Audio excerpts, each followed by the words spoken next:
It has been 1 month since the president signed the new Inflation Reduction Act into law. The $740 billion law saw one of the biggest investments in funding energy and climate projects. Well, it also gives the IRS millions more to hire workers and update its technology. And another part of the bill limits out-of-pocket drug prices for seniors on Medicare to $2,000 a year. So we're going to talk about that. We're going to be answering your questions about the new law, drug prices, all things Medicare. Catherine Sevier with AARP, Steve Edmonds from Alliance Insurance Services are our experts. They're going to be here for the next 30 minutes. So what we want you to do is we want you to text us your questions. The number is 336-379-5775. You can get your question answered in real time, but your questions are anonymous. All right, so first and foremost, let's kind of talk about this whole new part of this act. When will Medicare drug price negotiations begin, Catherine?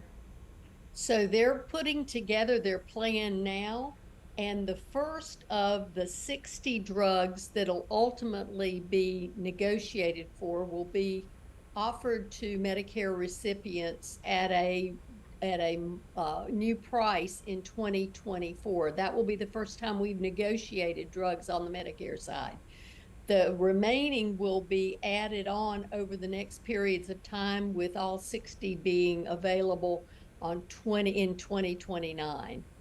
Okay, and so that's important because that means that the price of those drugs are going to go down. That means that when the drugs that you're using, chances are, that means that you're going to be paying less for them. All right, so let's talk about which drugs that are going to be subject to that negotiation. So Steve, kind of like give us an idea of which drugs we can expect that will have a cheaper price in the future. Well, a lot of times, some of the drugs that cause problems, a lot of times for seniors, are the higher price drugs, which are referred to as brand name medications. So typically a lot of those medications are going to be on the list. Generic drugs are already they're a lot less expensive anyway. So I don't think we'll see as much impact with the generic drugs. I think it'll be more of your brand name medications that, like when you go to the drugstore now, you're probably paying a high copay for them. So that's going to be the big impact. I think it's on our brand name drugs that are already expensive. Okay. All right. So then we start thinking these kinds of questions, right? What's going to happen to the money that Medicare saves from the lower prices? Like, does that benefit those folks who are using Medicare? Who is that benefiting? What do we think is going to happen, Catherine? Well, I think we're all going to see some benefit from that, because one of the things that's happened is that Part D Medicare is going to have a different cap on it. So instead of it being over $7,000 a year now, it'll be $2,000.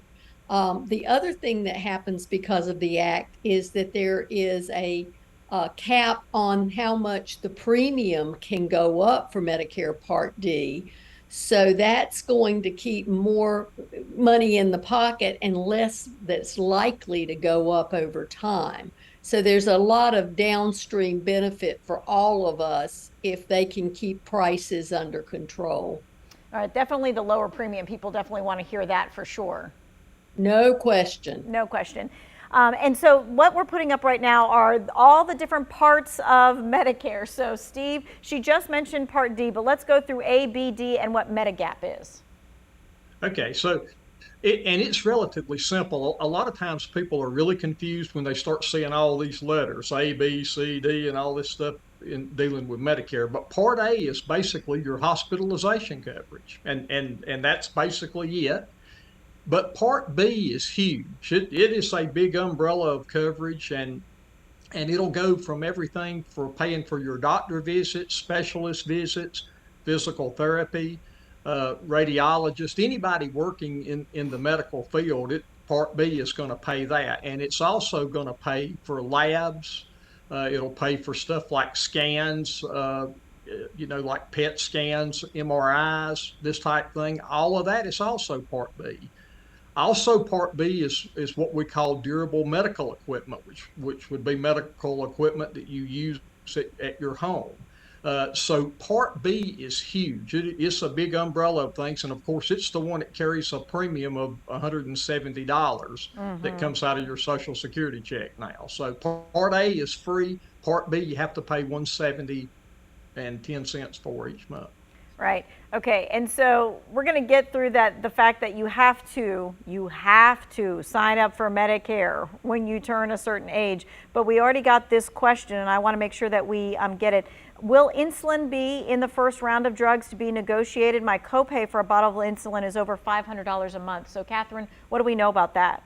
So the legislation is such that in 2024, the maximum you have to pay for insulin is $35 a month, and that starts next year. So that's a really exciting thing that's happened because of this bill. Okay, so the $35 cap on insulin starts in 2023 or 2024? 2023. Okay. All right. We are going to continue taking your questions, and we're going to be talking more about Medicare and about why you have to sign up when you're 62, no matter what. Doesn't matter whether you still got a job or not, why you have to sign up. Otherwise, you're going to be paying more later on for the rest of your life. We'll be right back.